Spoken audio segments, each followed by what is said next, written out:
distinguished guests, honored speakers, and aspiring leaders, it is with immense pleasure and pride that I welcome you to this landmark event, Tech Talks by Her, brought to you by Young Women Code.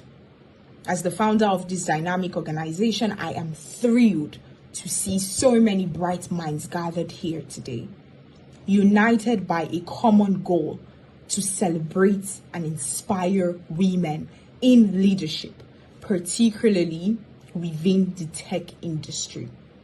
In recent years, we have witnessed the remarkable shifts in the tech landscape. Women are not only participating, but they are leading groundbreaking innovations, driving strategic decisions, and shaping the future of technology. This transformation is not merely a trend, it is a powerful movement that redefines the boundaries of leadership and excellence. Today's event is a celebration to the incredible achievements of women who have paved the way for future generations. It is a celebration of those who have dared to dream, who have dared to innovate and lead in a domain that was once overwhelmingly dominated by men. Our theme, Rise Up Tech Women, Ghanaian Women in Leadership, underscores the pivotal role women play in the technological revolution and the importance of fostering an environment where their contributions are recognized and valued. Our speakers here today represent a diverse array of experiences and success. From pioneering CEOs to influential policymakers to inspiring educators and visionary entrepreneurs, each has a unique story of resilience, innovation, and leadership. Their journeys reflect the essence of our theme and provide valuable insights into what it means to be a leader in tech. As we delve into these discussions and share our experiences, let us remember that the journey of leadership is not just by oneself. It thrives on community, mentorship, and collaboration. At Young Women Code, we believe in the power of collective progress. By supporting one another, we amplify our impact and create a ripple effect that can transform industries and society. Our mission is to equip women, young women, with the skills, confidence, and opportunities to excel in tech. Through coding workshops, mentorship programs, and networking events, we strive to bridge the gender gap. Today's event is a crucial step in that mission, as it highlights the stories and strategies that have led to successful leadership in tech. I urge each one of you to embrace the spirit of today's theme. Whether you're an aspiring tech leader or a seasoned professional, remember that your voice, your ideas, and your leadership matter. Together, we can create a tech ecosystem that is inclusive, innovative, and inspiring. Thank you for being here, for contributing to this important dialogue, and for being part of this vibrant community. Let us celebrate the remarkable women in leadership and continue to champion the cause of equity and empowerment in the tech industry. Welcome to Young Women Code's Tech Talks by Her virtual seminar. Let your journey begin.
Okay.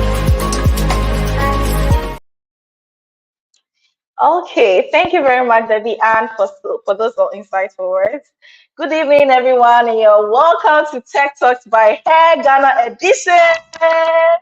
Okay, so my name is Akwele Okayabana. I'm a tech entrepreneur, an entrepreneur in training currently at Meltwater Entrepreneur School of Technology. I'm also co-founder and CEO of Vista Edu. I'm also partnership associate at Google Developer Group. So you see, today Tech Talks by Hair is all about women doing big things in tech. And I'm not here alone. I'm here co-moderating this event with the lovely Ikia. Hi, Ikia. Okay, I think you're on mute. Hi everyone. Yes. Can you hear me? Yes, you Yeah. can. Thank you, Akwili. So I'm Yeah. Ekia Esa. I'm a student leader and an entrepreneur. I'm currently pursuing Bachelor of Science in Computer Science at the Ghana Communication Technology University. I'm also the CEO of Child in Tech, an initiative that has taught about 6,000 children in IT-related courses through our various conferences that we hold.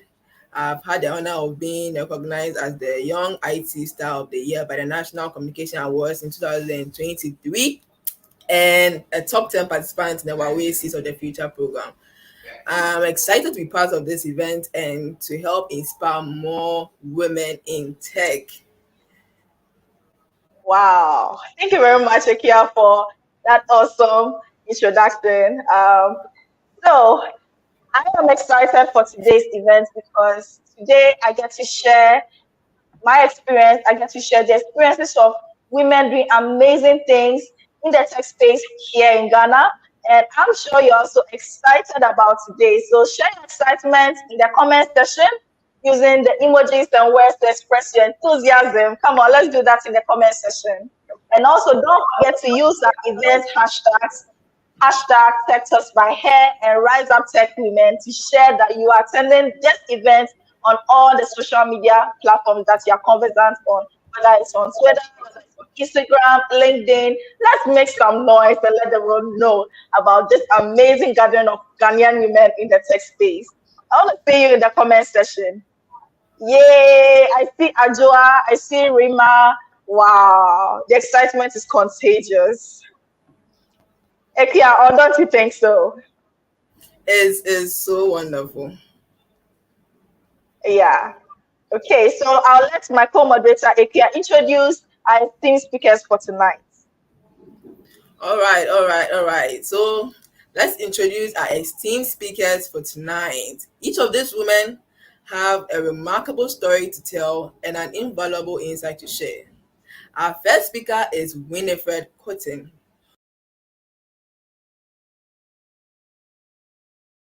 Okay, so Winifred Cotton is a seasoned technology business leader who specializes in technology-driven business growth, innovation, and transformation. You know, today I was interacting on LinkedIn and I saw her chat. I was so excited because I know her, I've seen her progress online, and she's been a very big influence for me personally in the tech space. So she started her career as a software engineer, and over the past 20 plus years, she has deployed her expertise through the application of digital technologies, including data and artificial intelligence, across various industry verticals, including banking, payments, fintech. You know, fintech is a space where we don't see a lot of women leading, but Winifred is leading in this space. It's amazing. She's also leading in clean energy, digital, retail, and technology businesses. Winifred is passionate about bridging the technology talent gap, crucial for digital economic growth. She fosters professional interest and facilitates shifts through various knowledge dissemination platforms. And recently, she authored a book, The Ultimate Beginner's Guide to Technology Careers, as a solution for individuals looking to gain clarity and confidence for choosing and thriving in technology professions. Miss Cotton is a trained computer science student. She holds a BSc in computer science and holds an MBA in finance, along with multiple certificates across various fields. As a prominent figure in the technology field, Winifred has been a keynote speaker, panelist, subject matter expert for media interviews on numerous platforms. Additionally, she has received several public recognitions for her contributions to the technology ecosystem in Ghana and Africa. When I read all this, I'm so excited about it. So, ladies and gentlemen, help me welcome Winifred, and thank you so much, Winifred, for being here today. Thanks for having me. Looking forward to an exciting session and engaging with all of us. Thanks, Akili.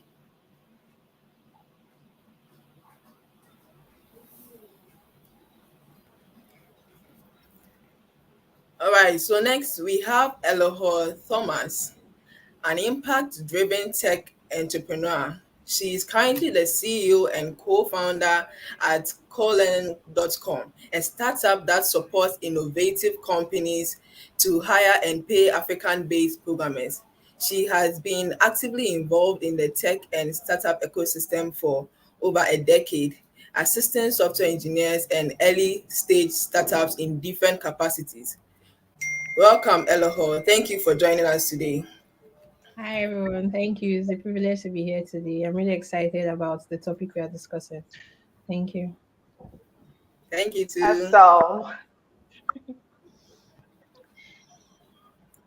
Okay, So following Elohor. Okay, I believe the excitement is so contagious. Go ahead, Ikia. Okay, sure. So following Elohor, we have Christine in team, sorry. Mrs. Christine in team is an award-winning Haitian American and Ghanaian serial entrepreneur, global speaker, and institutional advisor for Fortune 500 companies. She was selected and featured in Forbes 30 Under 30, TEDx, United Nations, World Economic Forum, Davos, Ad Age 40 Under 40, Entrepreneur Magazine, Essence, Black Enterprise, Ebony Magazine, Inc. Magazine, Haiti Changemakers 1804 list, and more. Isn't this so amazing? A well sought after multicultural influencer, Christine speaks on digital entrepreneurship, personal branding, career planning, tech ecosystem stakeholdership, future of work, like so much, so many.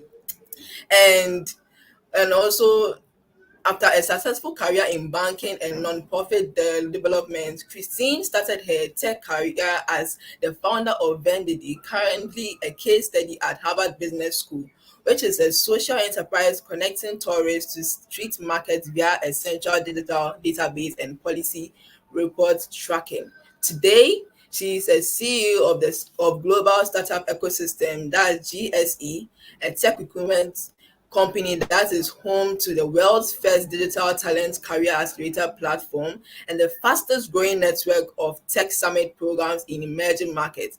With a mission to prepare individuals and institutions for the digital age, GSE brings together celebrities, corporate leaders, government officials, and tech ecosystem influencers to build career hubs that can support and sustainable development goals of workforce empowerment by 2030. That's so interesting. The objective is to build the workforce of the future. Well, for fun, I mean, everything there must be fun. She travels and binge watches top business shows with her husband and 4 kids. Please help me welcome Christine. Thank you so much for making time to join us today. Aww. That's so beautiful. So good to meet you. It's a pleasure to meet you as well. Thank you so much, ladies, for the beautiful introduction. I appreciate it. You're welcome. Awesome. Okay, so I'll take our last speaker. We have Thelma Quay. Thelma has 18 years of experience working within telecom, ICTs, and banking in various capacities. She's engaged with governments in Africa to make the transition to a digital economy by providing support and guidance so that they can make the most of the opportunities that the digital economy can bring. She's committed to helping African countries create a more prosperous future and ensuring that their citizens can benefit from the advancements in technology. Thelma Quay currently works with the Smart Africa Secretariat as the Chief Digital Infrastructure, Skills and Gender. Please help me welcome Thelma.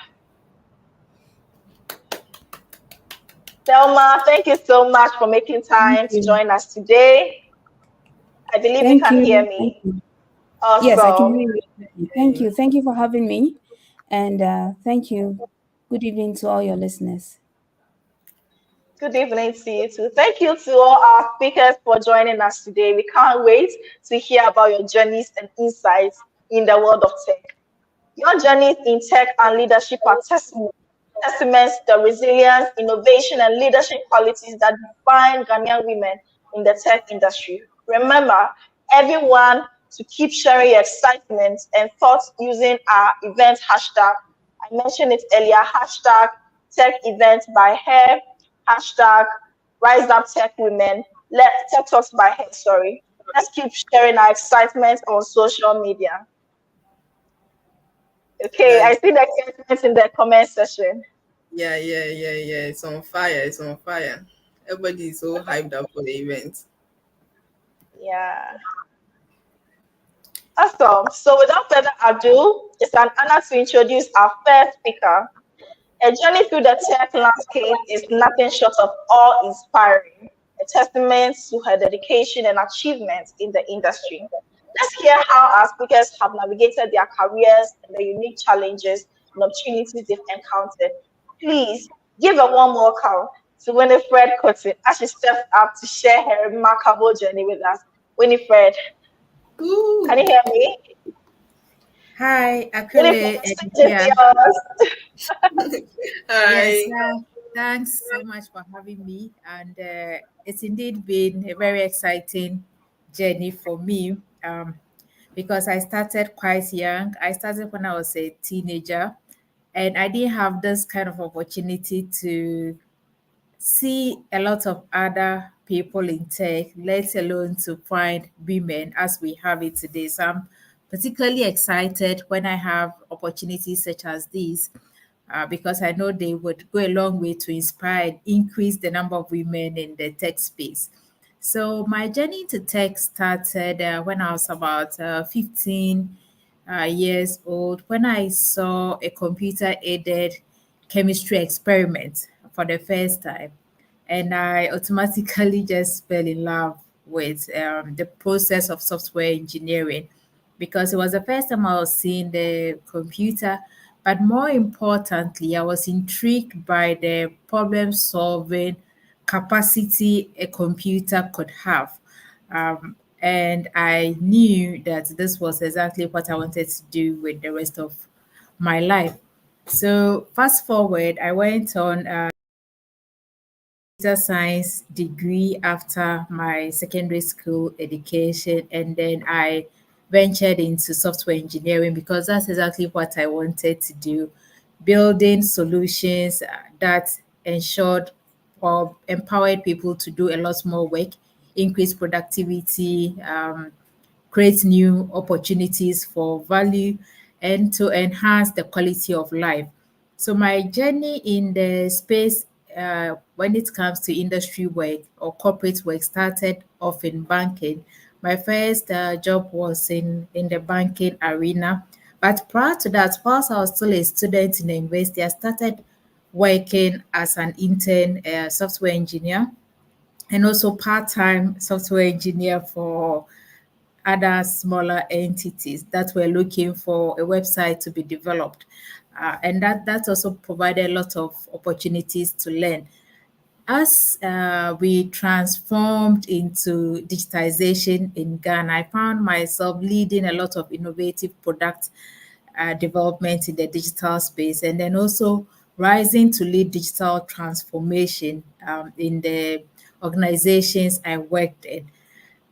And this continued for a while till I moved on into entrepreneurship because that had always been the dream to be able to support innovative solutions and create and build a lot more innovative solutions for a larger scale at a larger scale beyond just entities because within an entity your software engineering or innovation is always within the confinement of the vision or the strategic growth of the company. But on my own, I could build and develop a lot more solutions, serving a wider space of problems.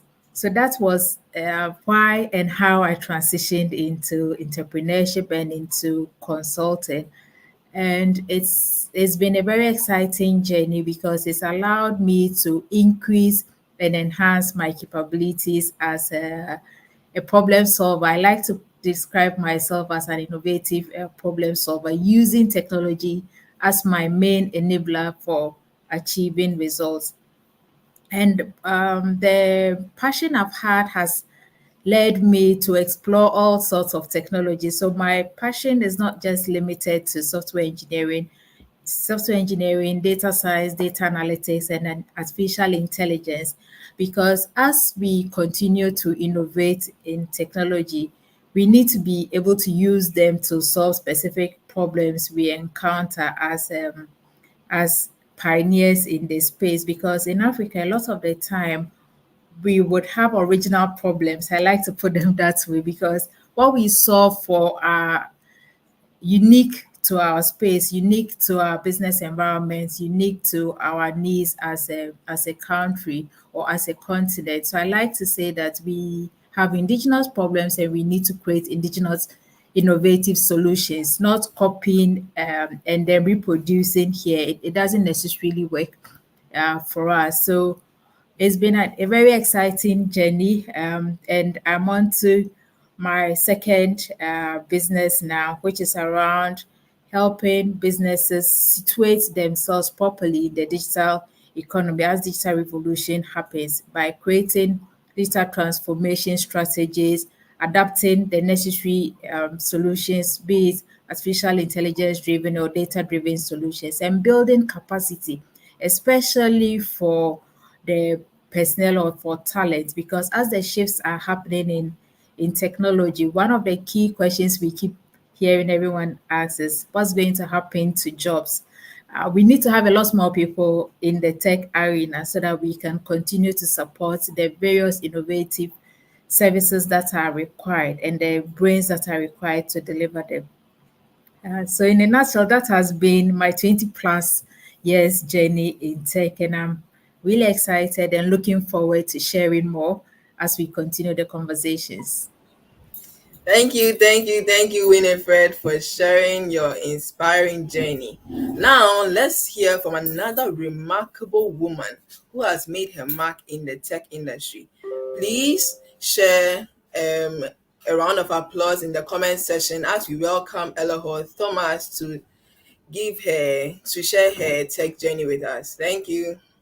Hi, thank you for this opportunity. So, hi everyone. So for me, I'd always been in the sciences here, and then I would say what particularly drove my interest in having a tech career was during my master's program. So I have a master's in systems engineering. I did a major in artificial intelligence, and my final project was about emotional detection for the therapy space. So allowing people in therapy detect what their patients are feeling at certain times. So finding what scientists was kind of like to help in, help people detect this for therapy sessions. But one of the things that I liked about the project I worked on was the fact that technology is technical, is science, but the good thing about coding, what I saw was the opportunity to use technology to solve problems in any field. So my project was particularly focused on the health space, and I saw the possibility of using technology to solve problems in the transportation industry, which was what I did for my BSc project at the before the masters. You could also apply your knowledge in technology to pretty much anything, fintech, e-commerce, what have you. So for me, it was exciting. I was like, okay, yeah, I'm sure that this is the career path I want to pursue. And then I went ahead to work as a software engineer for a while, and there was this particular experience I had. So there was a training which I facilitated by well-known tech company at the time and the government, and the purpose of the training was to get 100 graduates trained on technical skills every year. and then provide them with jobs at the end of the training. So it was a very intensive program. We saw people, we practically had to force people out of the hall by 5 p.m., go home, traffic and whatnot. But the exciting thing was we saw the zeal in people, we saw the willingness to learn. This was sometime in 2016. And then the good part was we had over 80% success rate with the training program. But the sad part was only about 3% of them were provided jobs at the end of the training. So because I had familiarized myself with the candidates, they came back to me saying, okay, where's the job we were promised? It's been a month, 2 months, thereabout. I felt bad because I knew that these candidates had the skill sets to deliver on a job, but I was not in the position to provide them the jobs, which was quite sad for both myself because I knew they could deliver, but how do I vouch for them? I was not connected to employers, and for the candidates as well. So this was one of the stories that motivated me to start my company. I never really thought I was going to be a tech entrepreneur. So I'm like, okay, I have this technical knowledge. I've seen this problem that I really want to solve. I'm being a software engineer as well. I understand that the journey to learning how to code can be quite a tedious one. So for us, my motivation was anybody who has gone through the process and has learned how to code should not struggle to find their dream job, basically. So that was the motivation to start my company. In 2017, I found 3 amazing people. We started working on the idea. That was in Ghana, particularly East Legon at the time.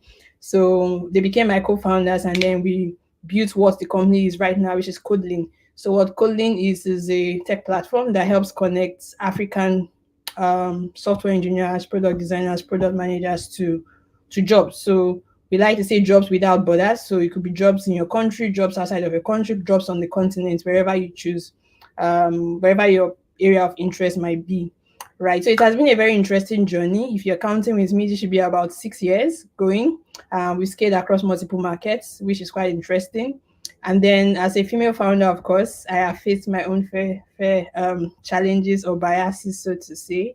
But it has made me who I am, and it has been something that has motivated me and driven me to the point where I am right now. So if I'm to cite a particular instance, so when we first started, it was a case of people were like, okay, she's female in a male-dominated field, and you're trying to help us find engineers. So how do we know that you even know what it takes to find an engineer? Because first of all, you're in the tech space where there are fewer females, and then secondly, you're a lady, right? How do we know you know this thing you claim you are doing so well?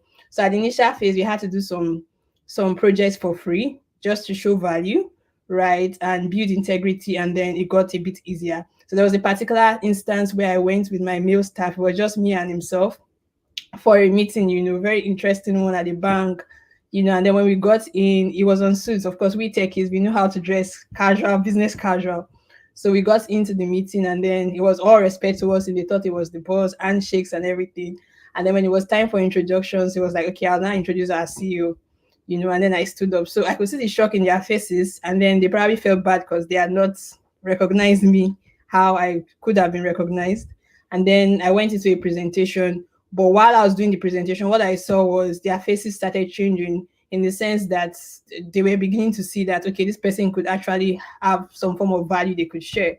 So at the end of the presentation, they were convinced, and we got the contract. But the point of this story is, what I've realized is, as a woman in tech or as a woman entrepreneur, you have to always take the extra step or do the work to X to prove that you are able to deliver on the job or what's not, which might not be the same for the male folks. So, but as long as you can show value, people will be willing to, offer you whatever it is you're looking for, be it contracts, be it partnerships and what's not, so which is the world we are living in. So yeah, that's been a few of the biases I have faced, still facing some right now. But one thing I'm going to say is it's gotten easier. I've been doing this for 6 years.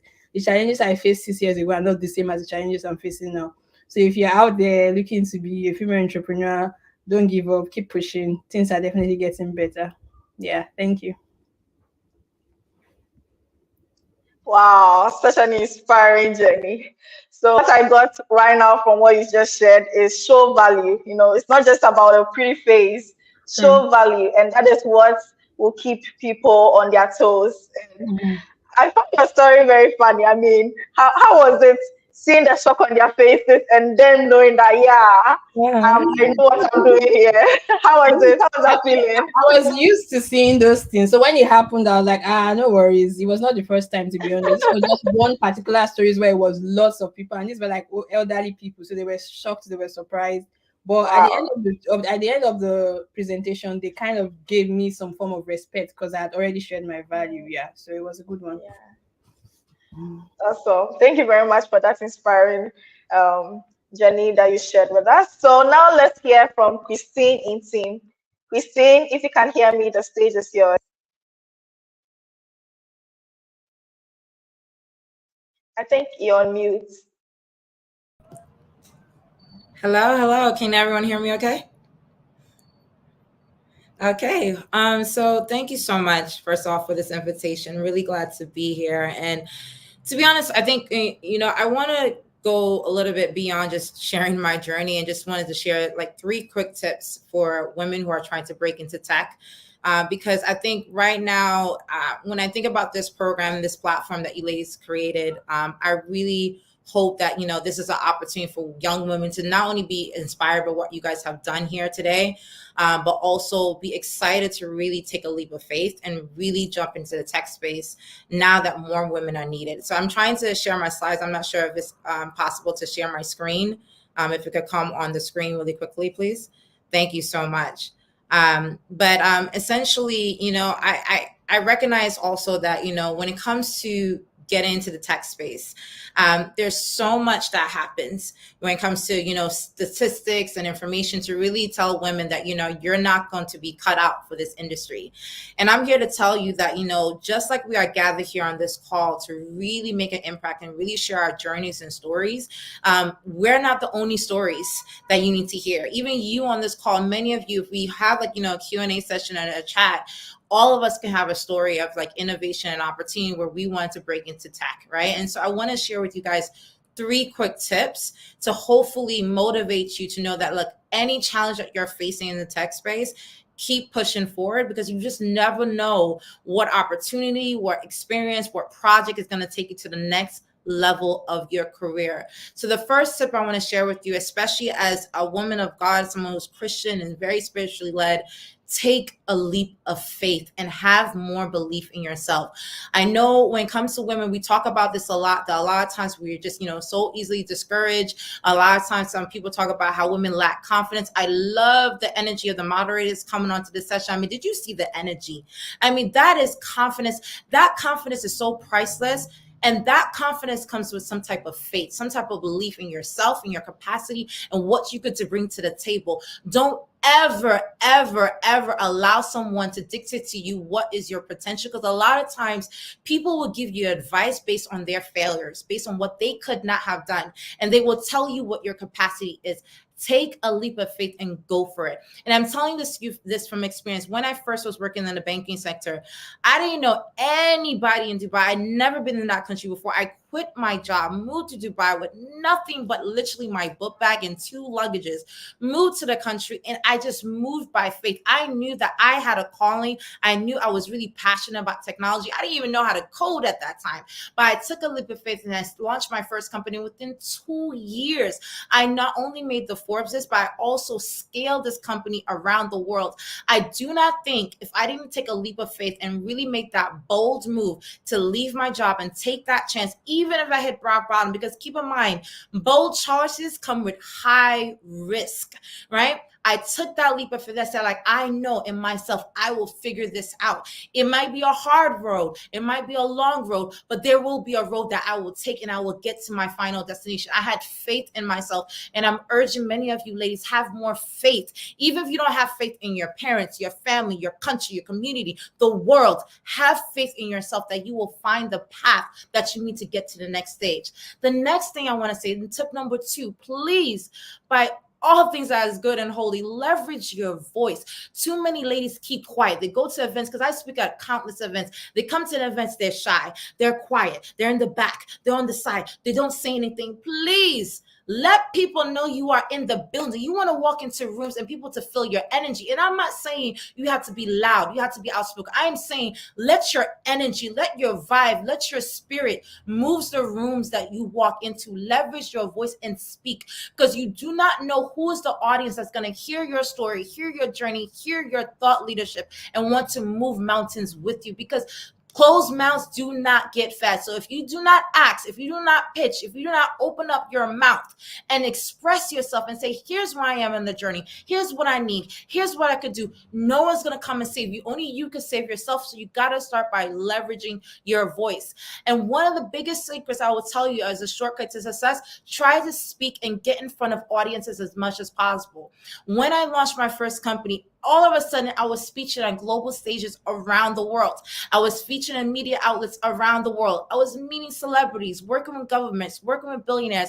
And when I think back on all the spaces, all the countries, all the places I've been able to touch, I know it's because I was confident enough to take a leap of faith and trust my voice and share my story. And let me tell you something, don't ever be embarrassed of your journey. You do not know how your journey can inspire someone else. And I know my accent, I come up very American, but I'm a proud Haitian American woman. And I will tell you that pride in my Haitian country, no matter what people say about my culture and my pride and my heritage, the confidence I speak about that story and that journey moves people to want to meet me, connect me. I mean, there was a point where they say like, this girl is crazy, but I love her. I love the energy. I want to be around that. So leverage your voice to get noticed. And the last thing I would say, if you have the blessings of God to live a long life, I will tell you, as you chase your career goals, your aspirations, your wealth goals, you want to manifest great things in your life, please, if you can, find the time to create spaces for others. That's why I applaud the women on this call who created this program, because listen, what you're doing, you're moving mountains for other women to get into this space. Create spaces for others, because I cannot begin to tell you, there's nothing more beautiful in the world to do something for a community, do something for people, do something that doesn't directly benefit you. I don't know how to explain it, but when you're moving spaces for other people, something inside of you just opens up. And I say this again from experience, that as someone who's Haitian, one thing that when I broke into tech, I was all over the media. If you Google my name, you'll see that I'm everywhere, right? And one thing that I was really passionate about is like, look, everyone's talking about technology, right? But no one's talking about technology in Haiti, my home country where I grew up as a little girl. This country mattered to me. So I'm like, I'm going to host a tech summit to bring people together to have a real conversation about technology and how it can move the country forward.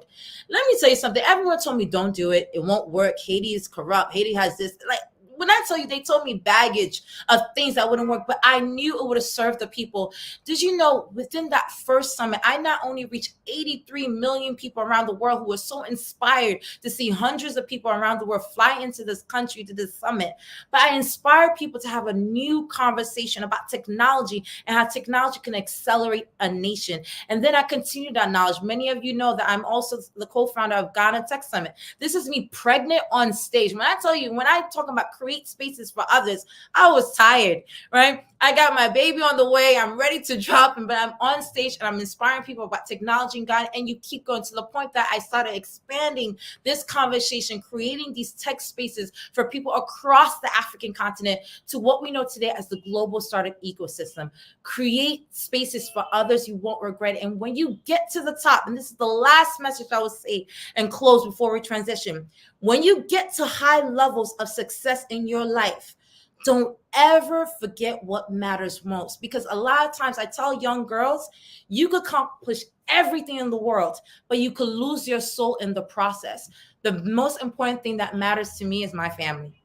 And to this day, I always tell people, one of the biggest things I will always aspire women to do, never forget that who you love, the people in your life, is the most important thing in your life. Don't ever close your door on the people you love most. So with that said, I hope these 3 tips were useful. I hope that you guys take bold choices and take a leap of faith and go out there and soar. Thank you so much. It's such an honor and pleasure to be with all of you amazing ladies on today's session. Thank you so much.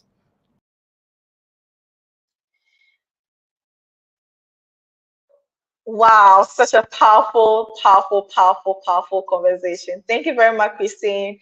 Um, These are the tips that I take a leap of faith, have more faith in yourself, that you find your own path. That was very, very inspiring. That was the part that really touched me.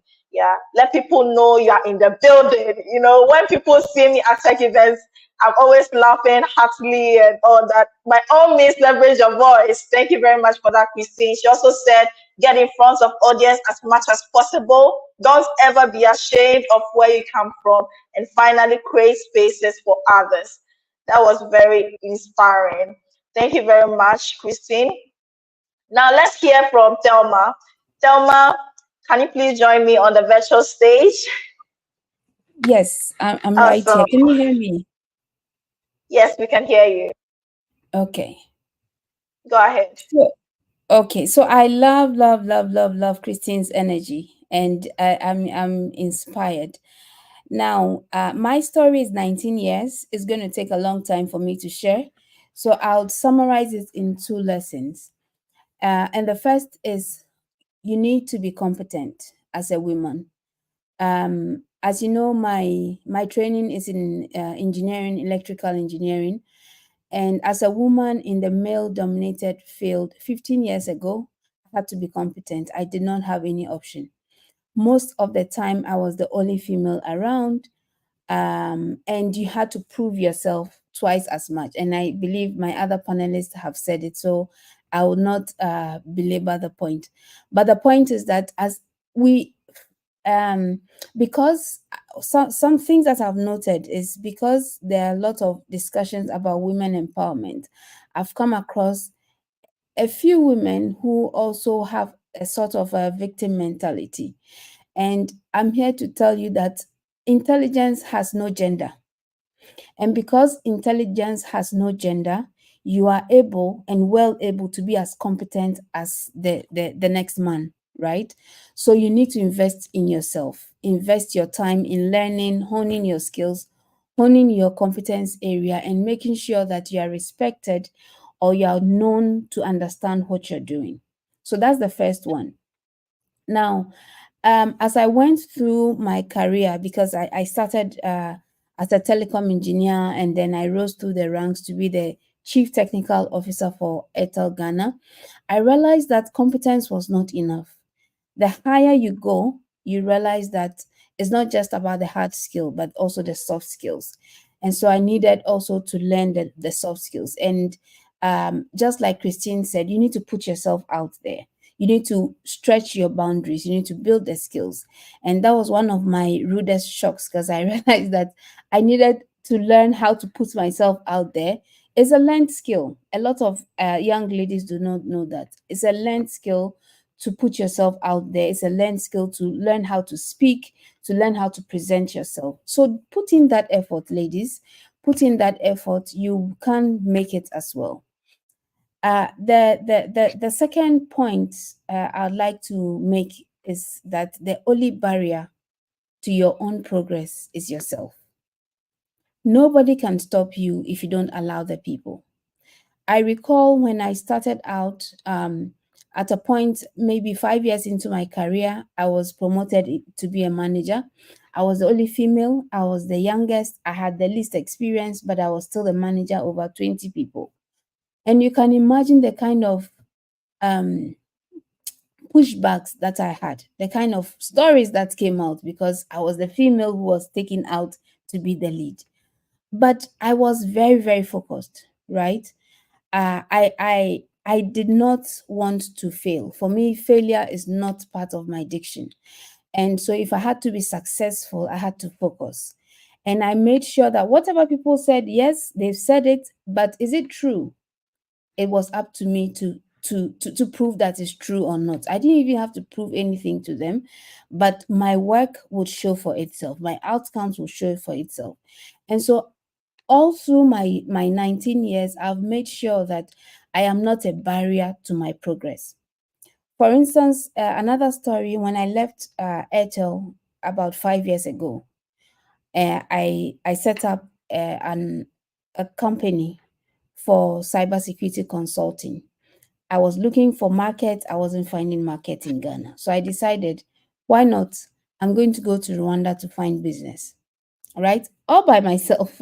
I took my bag, went to Rwanda to find business, and I was successful when I went there. I'm still here. Well, one thing led to the other, and I'm still here. But that's a story for another day. But the point is, I could have sat down and said, "Oh, things are not going well," and cry myself, have self pity. But no, I wasn't going to accept defeat. I wasn't going to accept failure. I took and I went and I made it. So, to add to what all the panelists have said, you need to not to be the barrier to yourself, and it's very much aligned to having faith in yourself, taking the leap forward. And these two things is what I want to leave with you, ladies. To believe in yourself, to take the leap forward, to create your competencies, hone your skills, and you will definitely make it. And I always summarize my story as the journey of possibilities.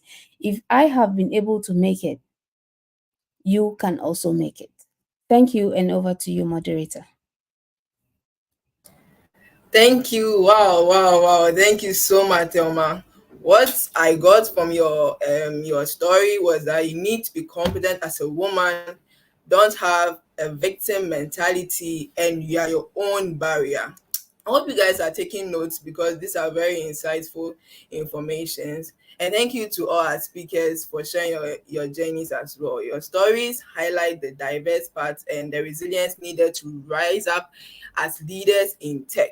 This perfectly aligns with our theme, Rise Up Tech Women, Ghanaian Women in Leadership.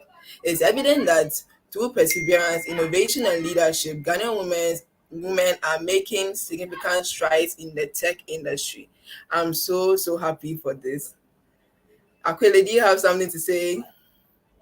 I'm lost for words. So many inspiring things to share.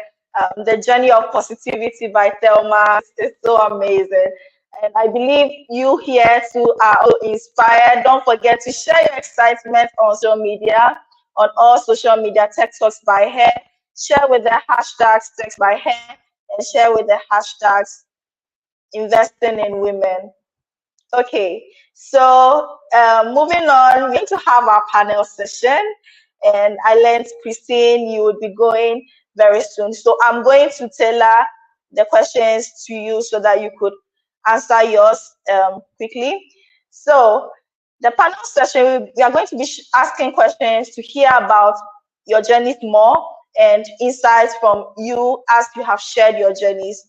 We are going to delve deeper, more into your challenges, the triumphs of being female women in tech, female or women in tech, especially in Ghana, or especially as Ghanaian female in tech. So, but before we dive in, if you have any questions for our esteemed speakers, please drop them in the comment section. We'll address them during the Q&A session. We're excited to hear your thoughts and engage with you throughout this session. So don't forget to use the hashtags on the social media platform, and don't forget to share your questions in the comment section. So now let's start with you, Christine.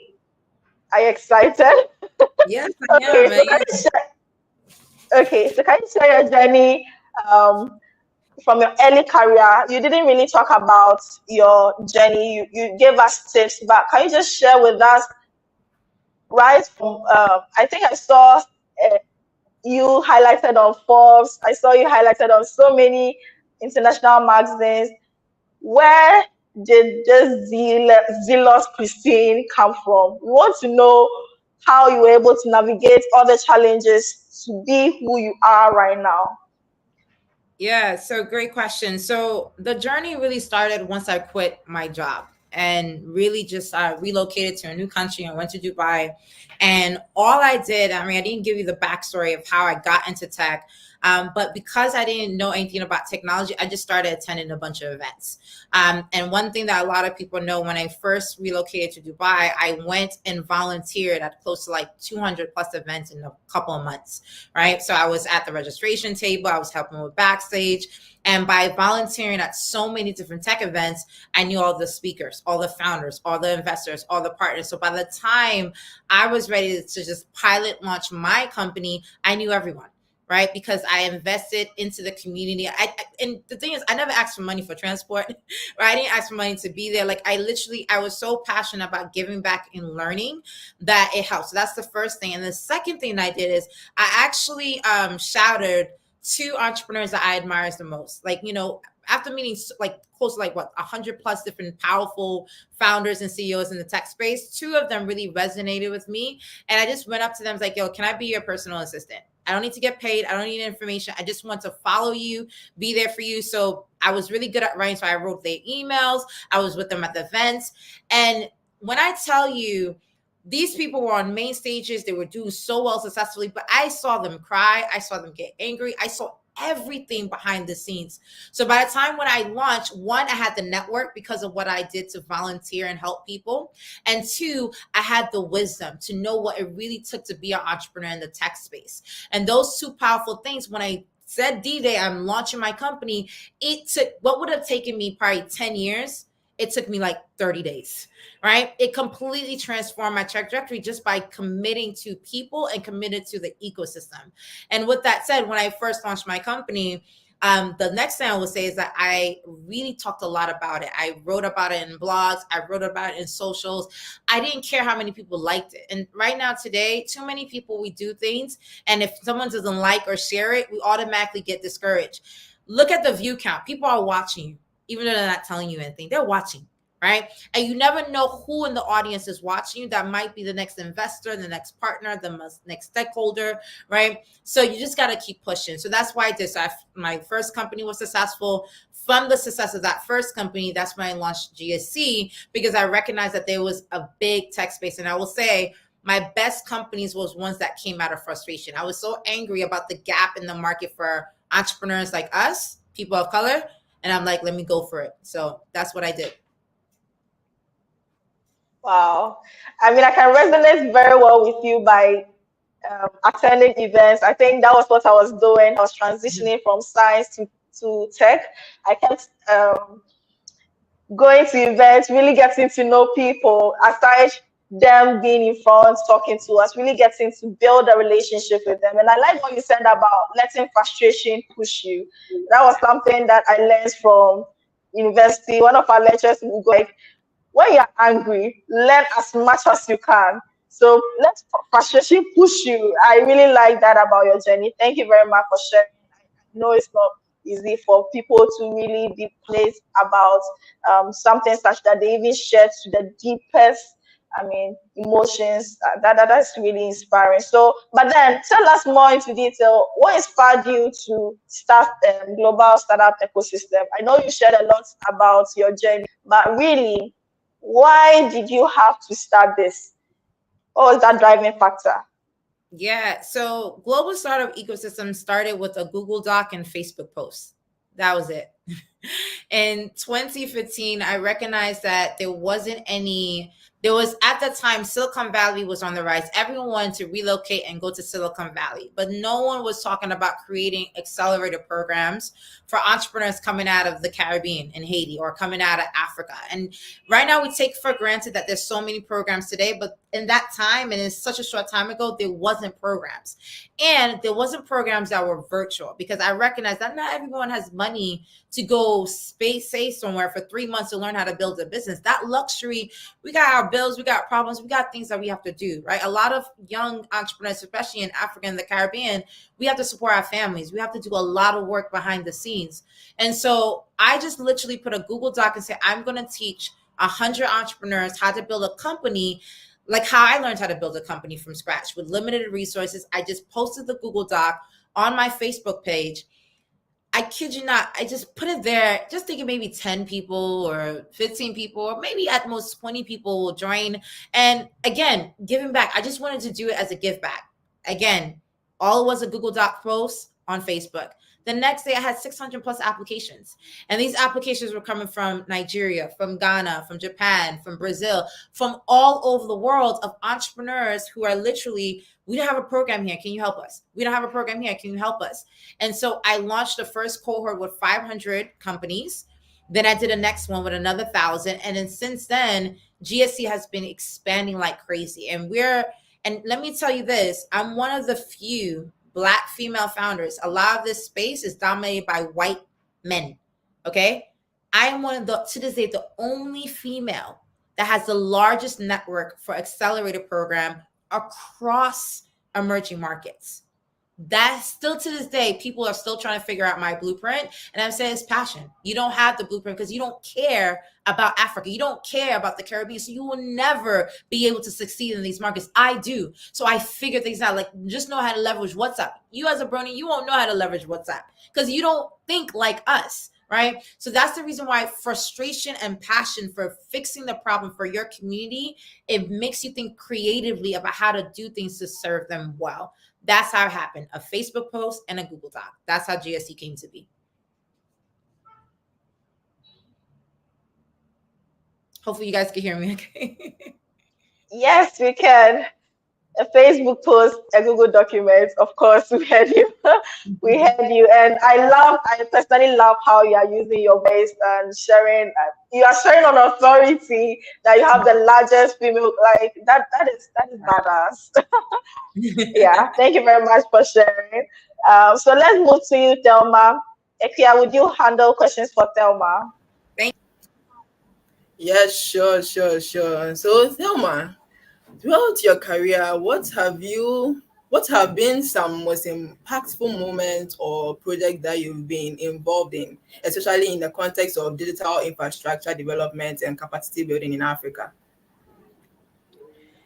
Okay.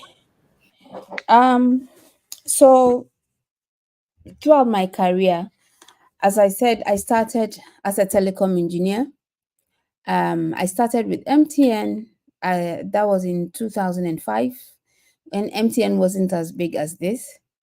And I'm very proud to have been part of the team that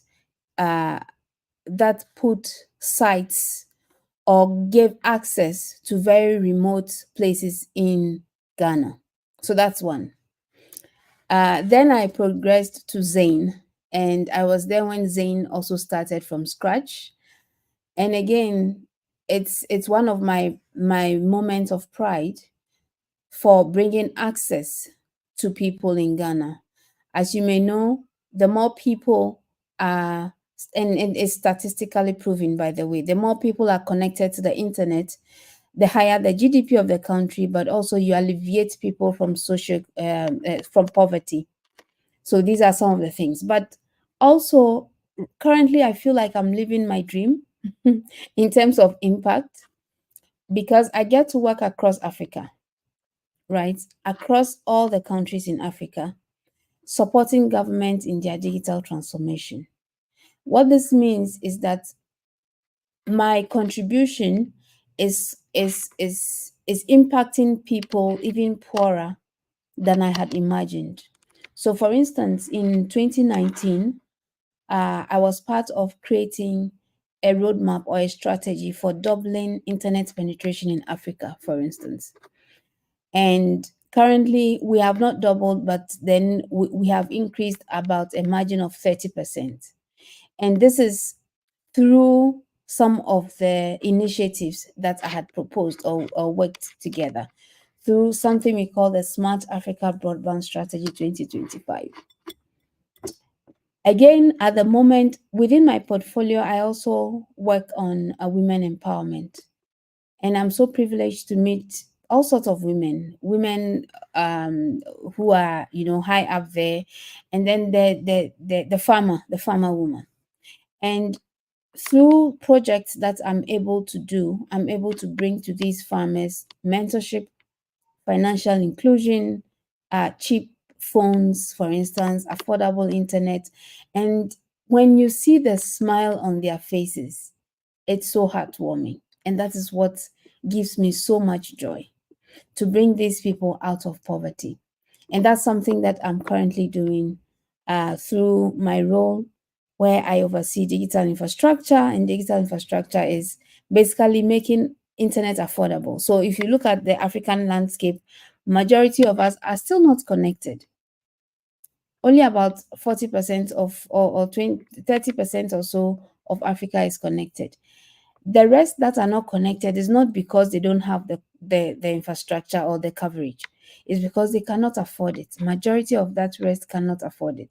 It's only about 15% of Africa that is not covered. So through the work that I do, by trying to make internet affordable within the past 3 or so years, you'd see that internet costs across Africa has dropped by at least 30%. This is the sort of work we do. We are also working to make devices affordable. Then we are also skilling people, and we have just skilled about 120 people who were jobless at home, but had the hunger to learn. Now, 120 is not much, but it's the beginning. And even though it's not much compared to the population of Africa, we have made an impact. We've trained these people with software development skills, data science, cloud technology, up to the practitioner level, up to the highest level, and they got jobs. And these are some of the things that gives me so much pride, and I feel I'm making an impact. Oh wow, wow, wow. Thank you, Thelma. We are privileged to meet you too, and we love you. But Thelma, particularly with the focus on empowering women and girls in ICT, how do you approach capacity building and skills development? Okay, so capacity building and skills development is in various forms. So first of all, I think the Aquile mentioned the thing about what are some of the challenges that women face in tech, specifically in Ghana. From where I sit, it's not a Ghana thing. It's across. And largely culturally, women are supposed to be humble, we are supposed to be submissive, and those kind of things creates that imposter syndrome. I always talk about when we put out call for applications, or we will put out vacancies for people to apply, you see a lot of unqualified men, a lot of unqualified men applying. And then the women who would have applied, majority of them would be overly competent. You see? So it's not an Africa thing. Just want to clarify that it's something that is systemic, that we need to deal with it. And for us to deal with something that is systemic, we also need to deal with the system, right? So not only are we developing their skills, we are touching policies. So for instance, we are supporting about 3 countries to develop policies specifically on gender. If you look across Africa, countries would say, oh, we have a gender policy. When you go and look at it, it is, let's say, an ICT policy with 1 paragraph on gender, just 1 paragraph on gender. That is not what we are looking for. We are looking for a whole holistic 360-degree policy. And because of our work, we work with ministers, we work with policymakers, we are able to influence them to be able to develop those. And we are making progress. So that's one aspect. The other aspect is the skilling itself. We need to skill these women or ladies depending on their tier. An entrepreneur would need entrepreneurship skills, business operation skills, skills for digital marketing, for instance. And then there are those who are also in the mainstream of employment, where we need to give them relevant skills for now. So that's the hardcore skills. So we've dealt with policy, then we deal with hardcore. Again, these are just examples, but there's a pillar of hardcore skills or competency-based skilling. Then there's soft skilling. People can have all the policy, they can have all the all the hard skills or the competence, but the soft skills to speak up for themselves, the soft skills to fight that imposter syndrome, the soft skills to be able to feel like they are equal to their male counterpart, to understand that intelligence is not gender based. That is also something that we focus on. So this is how we approach. And when you combine these 3, it comes out nicely. Again, the progress is gradual. It's gradual, and we are looking at more qualitative outcomes than quantitative. If you look at the landscape of Africa, a lot of people have said they've trained a lot of people, but where are the jobs? When you look at when you get in touch with these people who have been trained, sometimes it's just an entry level, let's say, data science course that they did, or some surface level digital literacy that they have done. No, we are looking for qualitative skills. If I say I have trained a data scientist, the person should be at a professional level. And that's what we are doing. And that is going to take some time, but it is more sustainable than chasing the numbers. So that's the approach that we've been taking, Ekia. I hope I answered you. Yes, please. And I agree with you. We have to deal with the system. I agree. And lastly, based on your experiences, what advice will you give to young professionals aspiring to have leadership roles, take up leadership roles in fields related to digital infrastructure, policy development, and skills empowerment? So I think it's two ways. First of all, people like me need to train others. We need to create spaces for others, and we need to be intentional about it. It's not just about talking. So there's this popular queen bee syndrome where when women get to the top, they don't make way for the others. I don't believe that, because I'm a beneficiary of mentorship by a woman. So first of all, women who are able to make it should be able to make space and create the pathway for others that are coming. But for those that are also coming, assuming that you are competent, because competency is very important. You need to be competent in what you're saying, because that is what will earn you the audience. If you are speaking, people need to understand that you know what you're talking about. When you have dealt with competence, you need to put yourself out there. I think I said this earlier. Now, networking is very hard for women, but we need to do it. When we close, we are thinking, oh, I need to go home, I need to go and cook, I need to go and see to the babies, you need to create time for networking. If networking is hard, please create time for mentorship. Find that woman that you look up to. I have many mentors who don't even know that they are my mentors, because I look at them from afar. And then I also have mentors who actually know, formal ones. You need to have people that you look up to. You need to involve yourself in mentorship. You need to network. And networking is not just for your own benefit. I see that a lot of ladies do it wrongly. Let's say you go for an event and you approach somebody, and all you are talking about is just you.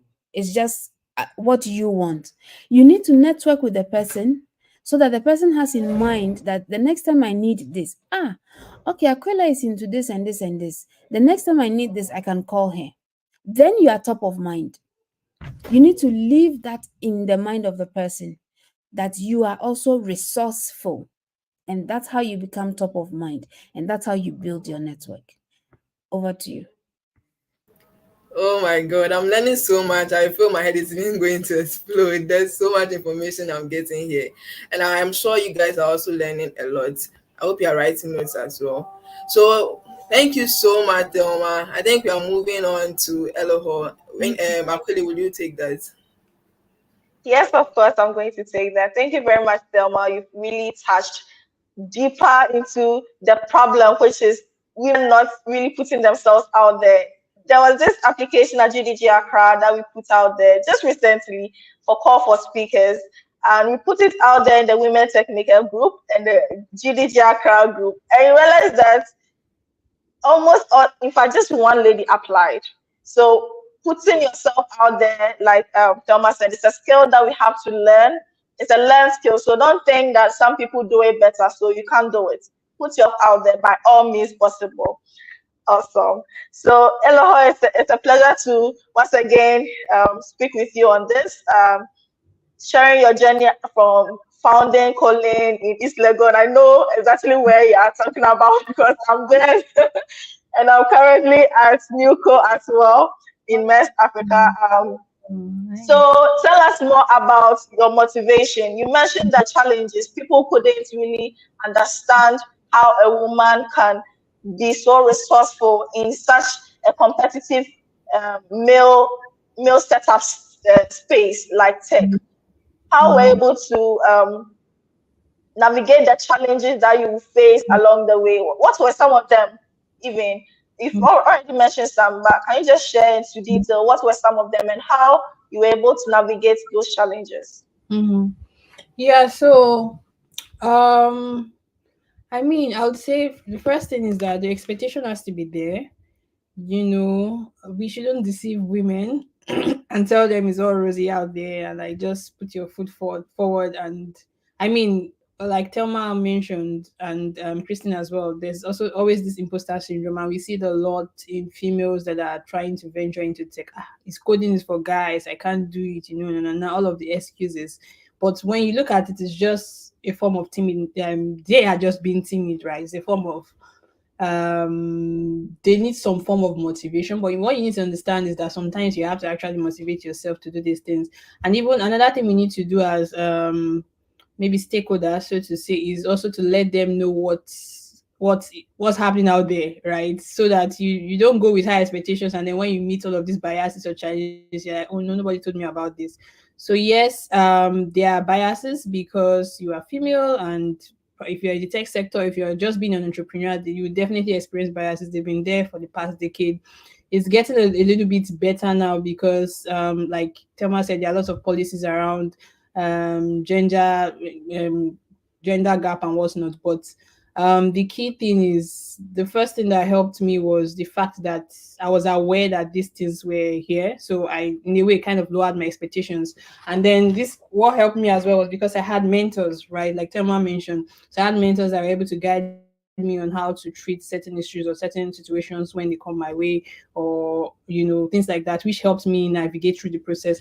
But one thing I always tell people generally is before you decide to start a startup or even a small business, you want to be an entrepreneur or even to venture into tech, there needs to be there needs to be something that's pushing you, so to say. So if you're trying to set up a company, you need to have a strong why, right? So for me, if I'm to speak to one thing that really motivated me, amidst all of the challenges, the tears, the joys, and everything, is the fact that I had a strong why. And the why is because, just like Christine said, I found the problem that I was passionate about solving. I'm a software engineer. I wanted to help fellow software engineers as myself gain access to their dream jobs. Beyond that, Akwele might agree. I was in the ecosystem in Ghana for a year during the MES program, and we saw founders struggling to hire engineers as well. So I knew that there was a problem. I saw the problem I wanted to solve, and I knew that I had a community that could help me grow this. I had the right set of co-founders. I got the right team, and I was ready. But times when things went wrong, things went the way I didn't want. I couldn't get a contract. I couldn't get this funding. What kept me going was the fact that there were people out there. We are doing this for Africa, first of all. My co-founders are also Africans. And then there are people out there that are believing in us to help them find their dream jobs. That was my strong why, the problem we're solving. And I think Christine also mentioned, as an African, these problems are particular to us. If you look at the African continent, right, we have the youngest population amongst all the other continents, and unemployment has always been an issue for a while. This is because we have more workforce than needed on the continent, right? So the onus is on us to say, okay, how can we help youths get something useful, something, multiple streams of income or decent jobs and employment, which is the SDG goal that we are directly addressing, in this case. So for us, we are like, okay, it's good that we have the workforce. There's a research by McKinsey that says that in 2050, Africa is going to contribute over 800 million youths to the global workforce from Africa alone. That is huge. That is massive. That is really, really good. So it means that we have talent on the continent, and it's our goal as Colin to tell the world that there's talent on the continent. So all of these things, I would say my biggest motivation is the problem I'm solving and the vision that we have for the company we are building. So whenever I face these challenges, I'm like, okay, oh well, I've faced I've seen this before, and to be honest, nothing is really, really quite new under the sun, like they say. You are probably not the first person facing that particular challenge. So there are always people you can talk to and say, okay, this is where I'm facing this particular challenge I'm facing at this point in my business. How can I address it? So that's why to have mentors is really key. Wow, having mentors and having a strong why. So now we've heard a lot about your personal challenges. Before we go, can you share some successes of Codlin? We've not really heard you speak much about Codlin, but we know Codlin facilitates seamless cross-border salary payment. That's Codlin Pay. And they also know Codlin also helps tech people get jobs in the space. But can you share some of the successes and probably motivate someone here who is probably starting a business, navigating into the tech space? Just some final words of motivation and success. Yeah, yeah. So yeah, interestingly, it's been a journey, right? Like I said, we are going to our 6th year, and then you realize that the problem you started out trying to solve is either growing, or you're figuring out that there are other ways you can also diversify and solve, or you are noticing other problems that are attached into that particular problem. So I'll explain. So for the Colin Pay product in particular, what we realize is that there are various constraints that are stopping people from getting access to jobs. So initially we're like, okay, we just find them people, employers on the platform, get job seekers on the platform and magic, But what we realized was it was way more than that. So there's a particular story of one of our engineers that if you're an engineer or if you're in the tech space and you've gone through interviews to get a job, you can understand that sometimes it can be tedious. It could be some companies have up to 5 stages, some have 3 stages, and what's not. This is because they are trying to get to be so sure that this person has the skills before they hire them. So there was this particular engineer from our platform that went through multiple stages to get the job, and it was for a company outside of, I'm not sure which country, but outside of his home country, is African, of course. And then after he scaled through successfully, when it was the point for them to give him the offer letter, they realized that their bank does not allow them send monies to his country, right? So for him, it was like, why didn't you tell me before I went through all of this, all of these stages, challenges and what's not, tech coding exercises? But they probably did not know, and they didn't think that that was going to be a situation in. I mean, they're not familiar with sending money to the emerging markets, for example. So for him, it was quite painful. He couldn't find a feasible solution. They were insisting that they wanted to send the money through their bank because of taxes and compliance and whatnot. So he lost the job offer. So what we realized is it was not just him. There are other people facing the same challenges. You can't get jobs from certain regions that probably would pay you quite well, right? For us, it's really about getting you access to your dream job wherever it is. So we have engineers in Ghana working for companies in South Africa that we facilitated the matching. We have engineers in Nigeria working for companies in Ghana, vice versa. So we have engineers on the continent working for companies in Europe, in the Northern American region. So it's really wherever you want to find this job, right? What are the constraints you are facing, and how can we help you solve those problems? So that's why we started. We built Colin Pay. We started, this is a new product we started last year, and what we've realized is that it's facilitating access to remote workforce. As we all know, we're hit by COVID in 2020. Remote work became a thing. It is still a thing right now, and the adoption is quite high. So if we're going to help, and this is also good for us because we are, an engineer knows that he does not have to pack his load, leave his country, and then leave Ghana and move to, I don't know, Europe, Germany, what's not, just because he wants to work for an international company and a particular amount of money. He can also earn while he's sitting back at home. And thank God for internet access, like the previous speaker spoke.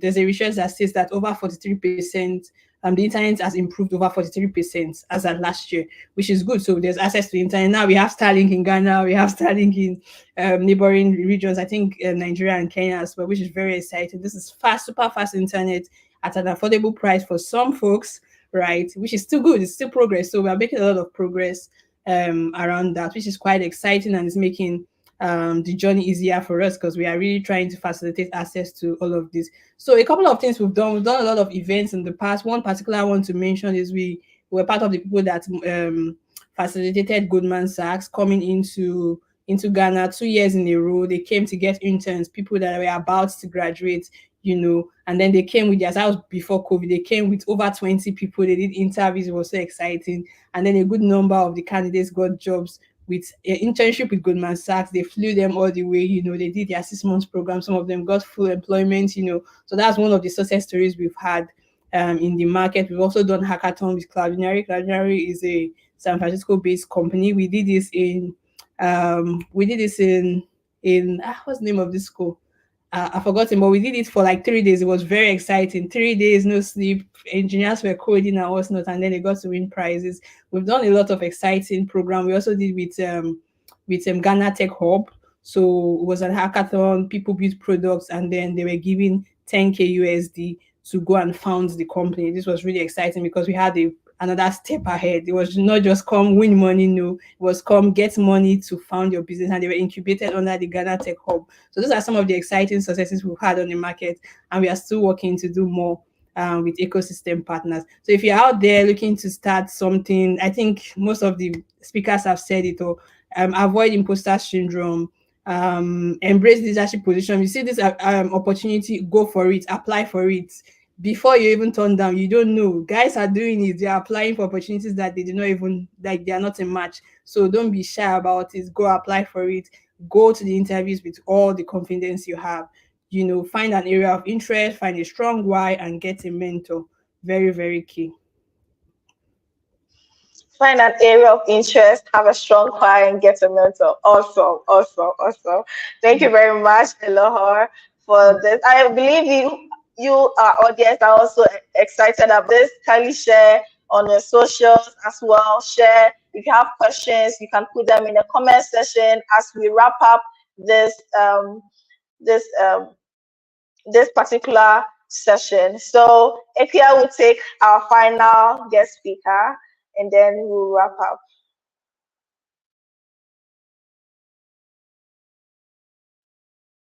Hello, Ekia. Okay, awesome. So we have Winifred.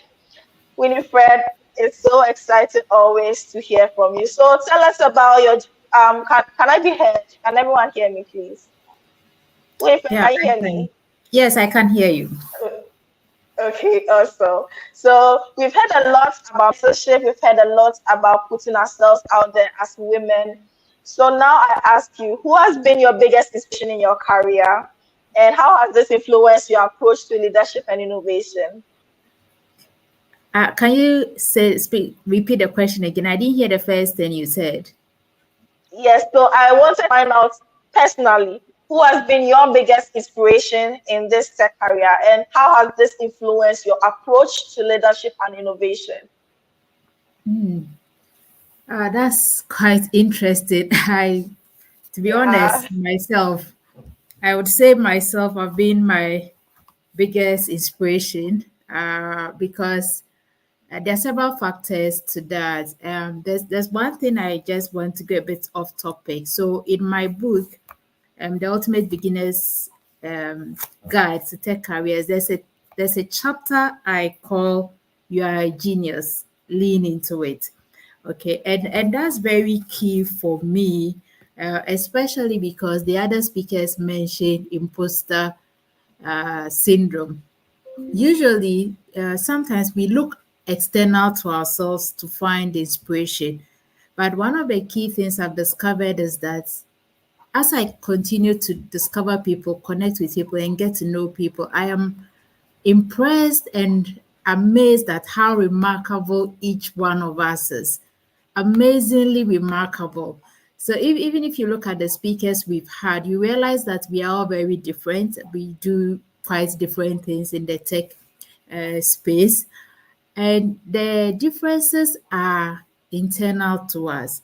Okay, so most of the time, if we may want to look for external inspiration, depending on your context, you may not have it. So in my case, when I discovered tech, I said I was quite young. This was in the mid 90s. I wouldn't even have had inspiration if I was going to look for inspiration. There was no woman I knew. There was actually no man I also knew who was in tech. Everyone I knew was either a medical doctor or a banker or social worker or a teacher or a pastor. I didn't know anyone who did anything remotely close to anything in tech. Okay, there were also engineers, a variety of them. So one of the things that really, really helped me was the fact that I was inspired internally to become what I have become.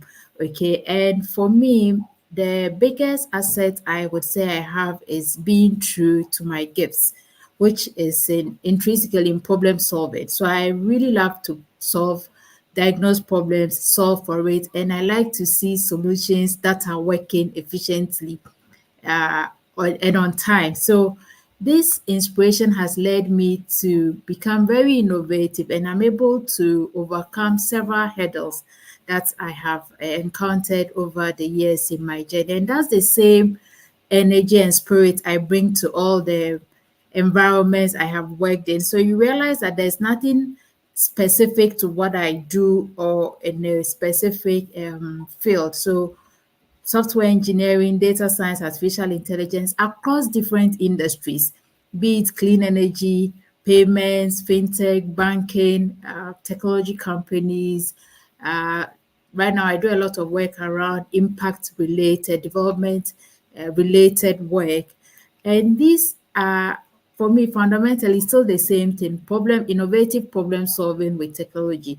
So the context or the environment doesn't matter to me as much as the leverage I have, which is mastery over different technologies to apply them to solve for problems. And I think that has been very helpful. And I also want to use this opportunity to really encourage women that no one was born deficient. No one was born deficient. That is a lie from the pit of hell people tell themselves, and then we are also made to believe it is actually impossible to be born without any advantage. Everyone gets an advantage. So you have an advantage either in the way you think, in the energy you bring, in the areas that drive your passion or the things that interest you. And when we lean into the advantages we have, it makes a lot of things very easy. And one of the unique things about the technology field is that it's so diverse and it transforms almost every 2 years. Everything you know would have changed. Okay, so if you really want to dwell, for instance, those who are into software engineering, you realize that the languages you used to program with or you learn to program with may not necessarily even be used in the market anymore. So if you are stuck at one place and you're not able to consistently transform yourself, you are going to be left behind. And the only way you wouldn't be left behind is when you're able to draw inspiration internally to continue to transform and evolve as technologies also transform and evolve and the market needs also change. So I think for me, the biggest advantage I would say has been the fact that I knew very early to find inspiration within myself and to believe that I could also contribute and perform if I put effort into learning and then into applying the knowledge I gained. Wow, being true to your gifts, and I'm so inspired that your biggest inspiration is you yourself. That is truly inspiring. And so I want to find out, as the head of business engagements for digital transformation at Access Bank, what were some innovative strategies you implemented to drive digital financial products and services? Okay, that's quite a long time ago, but that's something that happened Okay. when I was transitioning out of the corporate world. So I remember Okay. I had been approached by Access Bank. I was working with GT Bank then, and they had approached me that they had taken over from Intercontinental Bank and were looking to use technology, digital as a strategy for accelerated growth.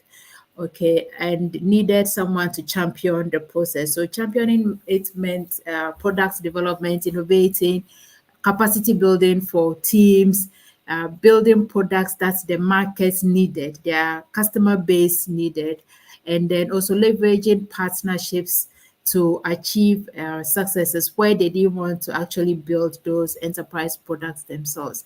And I remember I told them that I was actually transitioning from corporate work and I wanted to start my entrepreneurial journey, but we bargained and agreed on 24 months. So we agreed that I would work with them for 24 months in leading the transformation, digital transformation process. And you realize that the name is quite unique, business engagement. You ask, what does that mean? Today, we can subdivide that into digital transformation, product innovation, business analyst, and a host of things. What it meant is that understanding what the market needs, understanding the defining technologies that is required to build for the market needs in order for the strategic goals of the company to be achieved. And their strategic goal was to be part of, I think, I can't remember, a specific number of the top 5 in the That's country. okay. That's okay. So to that end, we had to do. I used a number of strategies, and I'm happy to share them. One of them is getting people to fall in love with digital technologies. Okay, you cannot have any successful adoption of any technology product in a non-tech environment if people are not in love with technology. So we had to do a lot of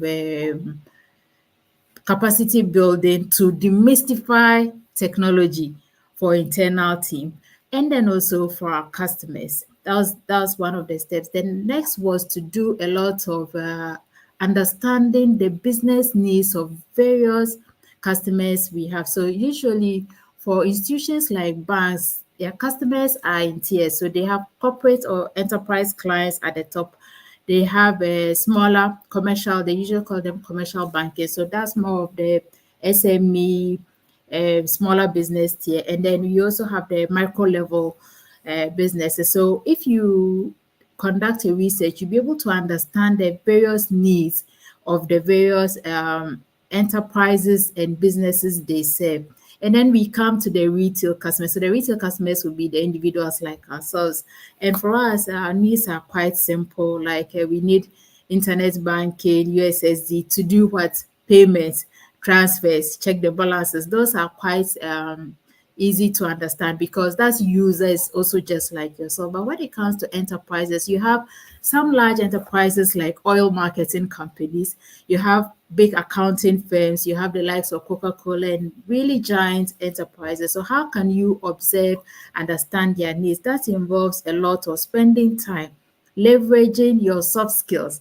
I think Thelma mentioned soft skills because at that point, you are not just going to talk about technology. You need to be able to empathize with your users, understand their needs so that we can develop technologies that are workable, suitable, and meet their needs, and allow them to continue doing banking services seamlessly as they would have walked into the branch. Because one of the strategies that we deployed, which I'm really excited about, because this was before COVID, the goal and the agenda was to reduce banking hall transactions significantly, over 50%, so that we could move more operations and services to digital platforms. And I'm very excited that we were able to, I led a team to complete that digital transformation exercise in 2016 when I resigned.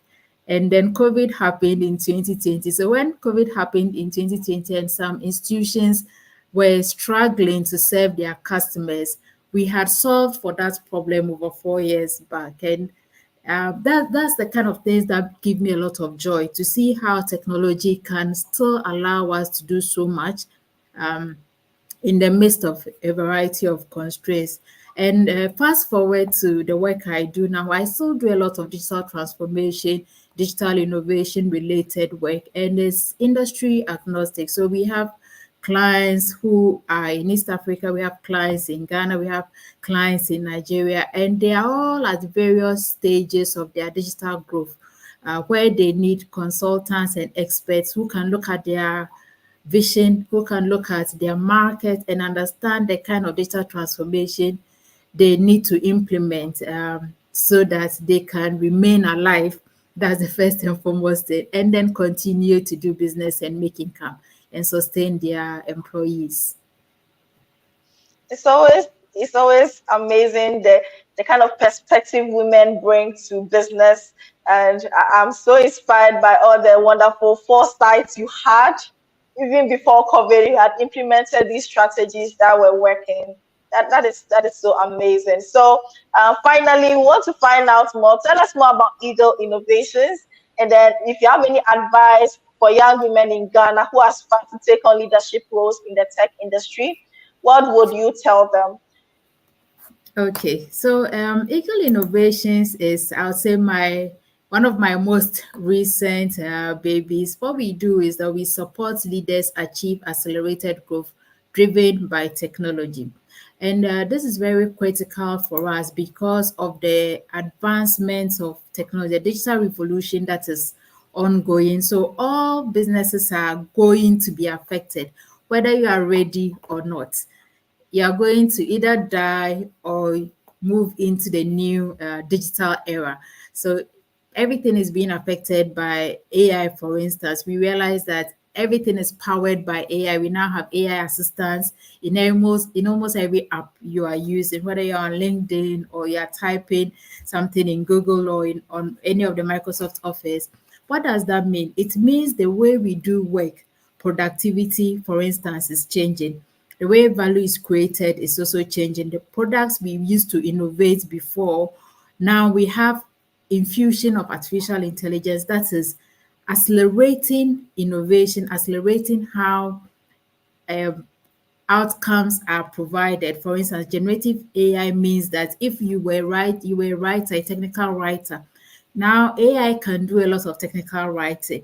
If you were editing, AI can do a lot of editing. So what does that mean for a business? A business has to reposition itself. It needs to take advantage of these technologies to make sure they stay ahead of their competitors. So what we do is that we provide strategies for leadership to think through technology and use it to their advantage. And then we also help them build a lot of internal capacity, develop new products that their customers love, and then transition behavior from the old channels and the old ways of doing business to these new technologies so that they can continue to be sustainable in the digital revolution. My last words, if I would also say for anyone thinking about joining the technology space, I would say welcome. There are over 1,000 options available. Not everyone needs to be a software engineer because most people think software engineering or coding or programming is the only thing you can do in tech. No, some of our speakers are from the events, business development, marketing side of tech. And I really love Christine's energy, but we realize that what she does is quite different from what Thelma does, what it's quite different from what I do. It's all because the varieties are numerous. So I would say get the right knowledge and get the right mentorship, and you would find your own space within the technology space because no one is born deficient, and whatever you are born with, we need it in tech. It's so big, it's so broad, and everyone has some space in there to offer value and to create services that are unique to us and that also helps you feel fulfilled as a person. Absolutely. I've seen the theme around all advice being service, putting yourself out there, mentorship, and um, being open to learn. I have so much love this session. Having to you too, Ikia.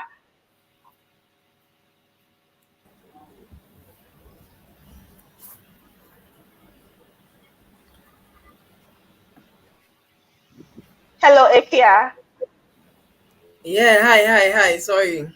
Yeah, I've learned so much. I've taken down so many notes, and I'm going to share with my friends who are not able to make it. That's awesome. So we want to remind you of the partnership today. We are partnered by Tech Talks by Hairs, partnered by Developers Involved, partnered by Kumasi Hive. We are sponsored by Lex Tech Ecosystem. then edge innovations. And we want you to share your questions that you have for our speakers. If you Yeah, I have think you have one any question. question, oh, we do. Okay. Yeah, that's from Ajwa. She says, when you were following your mentors around or doing part-time jobs and constantly putting yourself out there, were your academics suffering? How did you manage it? I believe this question is for Winifred Yeah, I'm sure. or any of the speakers. Please, did you hear the question or we should? Yes, I had it. So she was asking that while we're following mentors, I think that would have been Christine.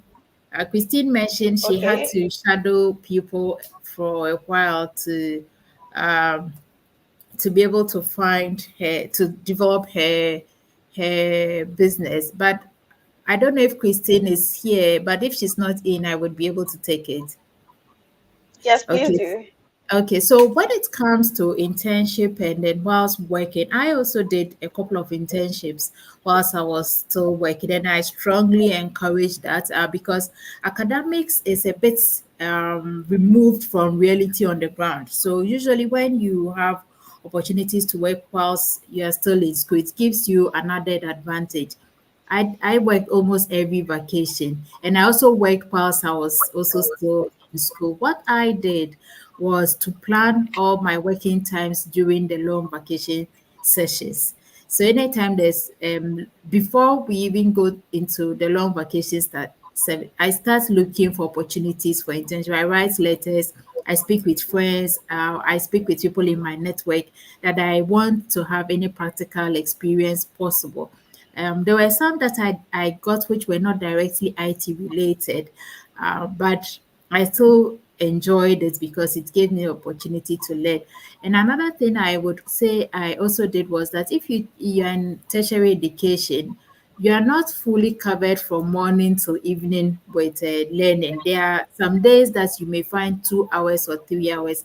And today, because we have the opportunity for remote work, you can decide that out of the week, you spend 2 hours per week doing remote mentorship opportunities where possible. That is something that we can easily do now, unlike it was in the past. So take advantage of that. And if you are not even clear of what you want to learn, one of the ways to look at this is for every topic you've treated in class, you ask yourself, is there a company that uses this kind of knowledge for their business? And then you can start writing to them so that if they have internship opportunities, something you can volunteer to do, it gives you an opportunity to move from theory to practical. So for instance, if you learn something around networking and you work with a telecoms company, it would take the uh, theory and help you understand what these concepts are actually used in the daily lives of the telecoms company. Okay. Hope that helps. Oh, yes, that Okay, did. I Thank you hope so much. Thank you so much. Eloho wants to say something. Oh yeah, I think she said it all in relation to the internship. So I wanted to speak about the mentorship. So having a mentor should not be a burden to you, right? Always get mentors that can help you at the phase in your life. So if you're schooling and perhaps a mentor can be one of your lecturers, a mentor can be someone from your life. You can even need a mentor for communication skills, soft skills, or skills that are not necessarily related to academics. It could even be something for your spiritual life. So it's really up to you. But I don't think having a mentor should be a burden to you, right? And Is it just me or the internet is gone? okay, can you hear me? Okay, it's back now. Yes, we can hear you now. Awesome, awesome. Yeah, so what I was saying is having a mentor should not be a burden to you. Find mentors that you need at different phases in your life, right? So if you're having academic challenges, you need someone that's familiar with, for example, like the previous speaker said, maybe networking. You can get someone, it could be someone that's in a different, maybe in 400 level while you're in 200 level. It could even be one of your lecturers that has some free time to take you through all of these things and guide you through. But I feel like whatever it is you're doing should be tied to your career path. So if you say you are hoping to be, like the previous speaker also said, you mustn't be a software engineer. There are various fields in tech that you can focus on. So if you say you want a career in tech, right, go right ahead to explore the options you have. You can get a mentor that's been in the field for a while to guide you in your decision making process. Also pick a field based on your interests, right? It could be product design, it could be back end, front end, what have you. Once you pick that, it's necessary to find a mentor in that area to guide you, right? So if you are fair enough, you're lucky enough to figure this out while you're still schooling, it's okay. But if not, if you figure this out after graduation, it's also fine as well. But ensure that whatever it is you're doing, internship positions, it depends, right? I feel like your internship positions, your mentors you're picking should be tailored towards your career path. So if you're doing a course in networking, you want to intern with a company that's focused on networking, MTN or what have you, that's really great. So whatever it is decision you are taking should guide towards your career path on the long run. So I'm not sure where our moderators. Okay, you're back. We are here. Last you guys a little bit. But yeah, I think I've pretty much covered the questions for the. Yes, we have, and we are so grateful. If you have any other question, you can drop it in the comment section, and we'll gladly take it. But while we wait, we want to show our deepest appreciation to you, our esteemed speakers, Thelma Quay, Winifred Cotton, Christine Inting, and Eloa Thomas, for sharing your inspiring journeys and invaluable insights with us today. Your stories truly highlight the resilience, innovation, and leadership of Ghanaian women in tech. And this discussion has not only aligned with our theme of RiseUp Tech Women, Ghanaian women in leadership, but also provided our audience with a wealth of knowledge and inspiration now and always. Yeah. So if you have any other question, you can put them in the comment section. We also encourage you to follow at Young Women Code on all social media platforms at Young Women Code. I think it's very consistent on all the socials for updates and information. And feel free to visit the website for additional resources. And if you want to reach out to our speakers today, or if you want to reach out to me or Akia, we are all on LinkedIn. We're also on other social media platforms. So please don't hesitate to reach out to us, and we would be more than willing to share our whatever we have with you. Okay, so we would like to extend our heartfelt gratitude to our partners once again, developers in Vogue and Kumasi Hive. Our sponsors, Edge Innovative Tech Convergence. I got it right this time. Edge Innovative Tech Convergence and Lex Tech Ecosystem. Your generous support has made this event possible. What do you have as a final word here?